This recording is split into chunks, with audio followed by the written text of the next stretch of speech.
അതെ, എല്ലാവർക്കും നമസ്കാരം. ഞാൻ ശ്രീകുട്ടി. ഞാനേ പുതിയൊരു വീഡിയോ ആയിട്ടാണ് എത്തിയിരിക്കുന്നത് കേട്ടോ. വീഡിയോ വേറെ ഒന്നുമല്ല, എനിക്ക് കുറച്ച് സാധനങ്ങൾ മേടിക്കണം. അപ്പം മാവേലി സ്റ്റോറിലാണ് പോകുന്നത്. അപ്പം നിങ്ങളെ ഒന്ന് കാണിക്കാമെന്ന് കരുതി.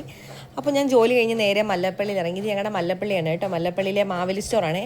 അത്യാവശ്യം എല്ലാ സാധനങ്ങളും ഇവിടെ ഉണ്ട്. എപ്പോൾ വന്നാലും ഇവിടെ അത്യാവശ്യം എല്ലാ സാധനങ്ങളും കാണും. അപ്പം ഞാൻ അധികം സൂപ്പർ മാർക്കറ്റുകളിൽ പോകാറില്ല. പതിവായിട്ട് മാവേലി സ്റ്റോറിൽ തന്നെയാണ് വരാറ്. എല്ലാ സാധനങ്ങളും കിട്ടുന്നത് കൊണ്ട്. അതുമാത്രമല്ല, നല്ല സ്നേഹമുള്ള ചേച്ചിമാരെയാണ് കേട്ടോ അവിടെ ജോലിക്ക് നിൽക്കുന്നത്. അതുകൊണ്ട് അതും ഒരു കാരണമാണ്. പിന്നെ എല്ലാ സാധനങ്ങളും കിട്ടുമല്ലോ, അതും മറ്റൊരു പ്രധാനപ്പെട്ട കാരണമാണ്. അപ്പം അത്യാവശ്യം വേണ്ടുന്ന എല്ലാ സാധനങ്ങളും വില നോക്കിയൊക്കെ ഞാൻ എടുക്കുകയാണ്. അപ്പം എനിക്ക് പണ്ട് മുതലേ, അതായത് എനിക്ക് അറിവ് വെച്ച സമയം മുതലേ എൻ്റെ കാര്യങ്ങളെല്ലാം ഞാൻ തന്നെയാണ് ചെയ്യാറ്. അത്യാവശ്യ കാര്യങ്ങൾ ഫിനാൻഷ്യലി അല്ല, അത് അമ്മയായിരിക്കും ഫിനാൻഷ്യൽ സപ്പോർട്ടെല്ലാം ചെയ്യുക. പിന്നെ കടയിൽ പോകുന്നതായിക്കോട്ടെ, ഇപ്പം അല്ലെങ്കിൽ വില്ലേജ് പഞ്ചായത്ത് അങ്ങനത്തെ കാര്യങ്ങൾ, നമ്മൾ അങ്ങനത്തെ കാര്യങ്ങളൊക്കെ ഉണ്ടല്ലോ, ചെറുതിൽ നമ്മൾ വീടിൻ്റെ കാര്യങ്ങൾ, പഠിത്തത്തിൻ്റെ കാര്യങ്ങൾ, ഇതെല്ലാം ഞാൻ കുഞ്ഞിലേ മുതലേ എൻ്റെ കാര്യങ്ങളെല്ലാം ഞാൻ തന്നെ, എനിക്ക് അറിവ് വെച്ച സമയം മുതൽ എൻ്റെ എല്ലാ കാര്യങ്ങളും ഞാൻ തന്നെയാണ് ചെയ്യാറ്. അതിന് അമ്മയെ ഞാൻ അധികം ബുദ്ധിമുട്ടിക്കാറില്ല. അതിൻ്റെ മെയിൻ റീസൺ എന്ന് പറയുന്നത് എൻ്റെ അമ്മ തന്നെയാണ് കേട്ടോ. അങ്ങനെയൊക്കെ ഓരോ കാര്യങ്ങൾ ഞാൻ എടുത്ത് ചെയ്യുന്നതിൻ്റെ പ്രധാന കാരണം എൻ്റെ അമ്മ തന്നെയാണ്. കാരണം അമ്മ ജോലിക്ക് പോയതുകൊണ്ടാണല്ലോ, ഞാൻ പണ്ടുള്ള എൻ്റെ ചെറിയ വീഡിയോകളിലെല്ലാം ഞാൻ പറഞ്ഞിട്ടുണ്ട്, അമ്മയാണ് എൻ്റെ സ്ട്രെങ്ത് എന്ന് പറയുന്നത്. അപ്പം അമ്മയെ ഒരു കാര്യങ്ങളിലും അങ്ങനെ ബുദ്ധിമുട്ടിക്കരുത് എന്നുള്ളത് എൻ്റെ ഒരു പണ്ട് മുതലേ ഉള്ളൊരു ആഗ്രഹമായിരുന്നു. അതുകൊണ്ട് ഞാൻ കുഞ്ഞിലെ മുതലേ ഉള്ള എൻ്റെ എല്ലാ കാര്യങ്ങളും ഞാൻ തന്നെയാണ് ചെയ്യാറ്. പിന്നെ അമ്മ വരേണ്ട അത്യാവശ്യ ഘട്ടങ്ങളിൽ മാത്രമാണ് അമ്മ വരുന്നത്. അമ്മ എല്ലാ കാര്യങ്ങൾക്കും വരും, അമ്മയ്ക്ക് ഇഷ്ടമാണ് വരാൻ. പക്ഷെ ഞാൻ അധികം ബുദ്ധിമുട്ടിക്കാറില്ല.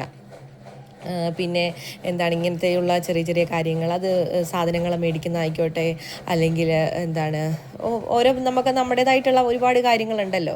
അപ്പം അതിനൊക്കെ സ്വന്തമായിട്ടെല്ലാ കാര്യങ്ങളും ചെയ്യണം എന്ന് അമ്മയ്ക്ക് നിർബന്ധം ഉണ്ടായിരുന്നു. എല്ലാ കാര്യങ്ങളും ചെയ്ത് പഠിക്കണം എന്നൊക്കെയുള്ള നിർബന്ധം. അതിപ്പം വേറൊരു വീട്ടിലേക്ക് പോകണം, അല്ലെങ്കിൽ ഒരാളെ കല്യാണം കഴിച്ചിട്ട് ജീവിക്കേണ്ടി വരുമല്ലോ എന്നുള്ള രീതി കൊണ്ടൊന്നുമല്ല. കാരണം എൻ്റെ അമ്മ പണ്ട് ഇങ്ങനൊന്നും ആയിരുന്നില്ല, അമ്മയ്ക്ക് ഒന്നും അറിയത്തില്ലായിരുന്നു. അപ്പം അമ്മ വിവാഹശേഷം ഒത്തിരി സ്ട്രഗിൾ ചെയ്തിട്ടുണ്ട്. ആ ഒരു സ്ട്രഗിള് എൻ്റെ മകൾ അനുഭവിക്കരുത്, കാരണം അവൾ എല്ലാ കാര്യങ്ങളും അറിഞ്ഞിരിക്കണം എന്നുള്ളൊരു ചിന്ത എൻ്റെ അമ്മയ്ക്കുണ്ടായിരുന്നു.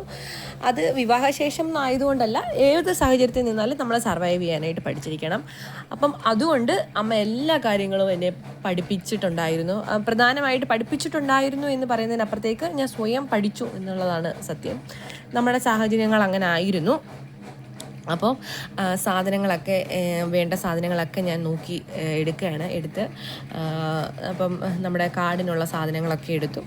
അതിനുശേഷം പിന്നെ എനിക്ക് നമ്മൾ തേങ്ങ പൊതിക്കുന്ന ഭാര, അങ്ങനത്തെ സാധനങ്ങളൊക്കെ കുറച്ച് മേടിക്കാനുണ്ട്. അപ്പം അത് മേടിച്ച്, മീനും വാങ്ങിച്ച്, എല്ലാ സാധനങ്ങളൊക്കെ ആവശ്യത്തിനുള്ള എല്ലാ സാധനങ്ങളും മേടിച്ച് ഞാൻ ഓട്ടോയ്ക്കാണ് പോകുന്നത് കേട്ടോ. അപ്പോൾ ഇന്ന് അലക്സ് ജോലി കഴിഞ്ഞ് വരാനായിട്ട് ലേറ്റ് ആവും. അപ്പോൾ അതുകൊണ്ട് ഞാൻ ഓട്ടോയ്ക്കാണ് പോകുന്നത്. കാരണം മല്ലപ്പള്ളി ടു നമ്മുടെ വീടിൻ്റെ അടുത്തേക്ക് 100 രൂപയാണ് കേട്ടോ ഓട്ടോ കൂലി. അപ്പം അങ്ങനെ ഓട്ടോയിലെ സാധനങ്ങളൊക്കെ വെച്ചുകൊണ്ട് പോവുകയാണ്. അപ്പം ഇന്ന് അത്യാവശ്യം കുഴപ്പമില്ലാത്ത വളരെ മനോഹരമായ ഒരു ദിവസം. നന്നായിട്ടിരിക്കുന്നു, എല്ലാവരും നന്നായിട്ടിരിക്കുന്നു എന്ന് കരുതുന്നു. അപ്പം ഇതുപോലെയുള്ള വീഡിയോസുമായിട്ട് ഞാൻ ഇനിയും വരുന്നതായിരിക്കും.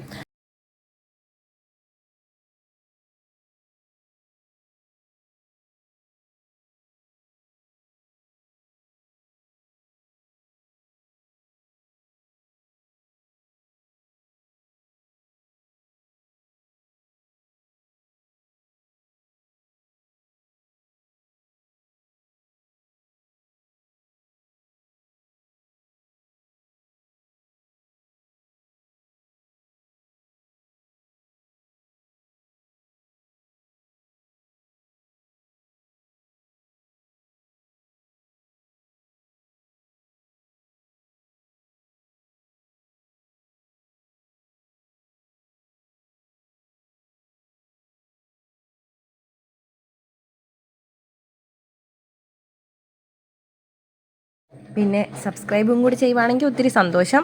അപ്പം എല്ലാവർക്കും താങ്ക് യു.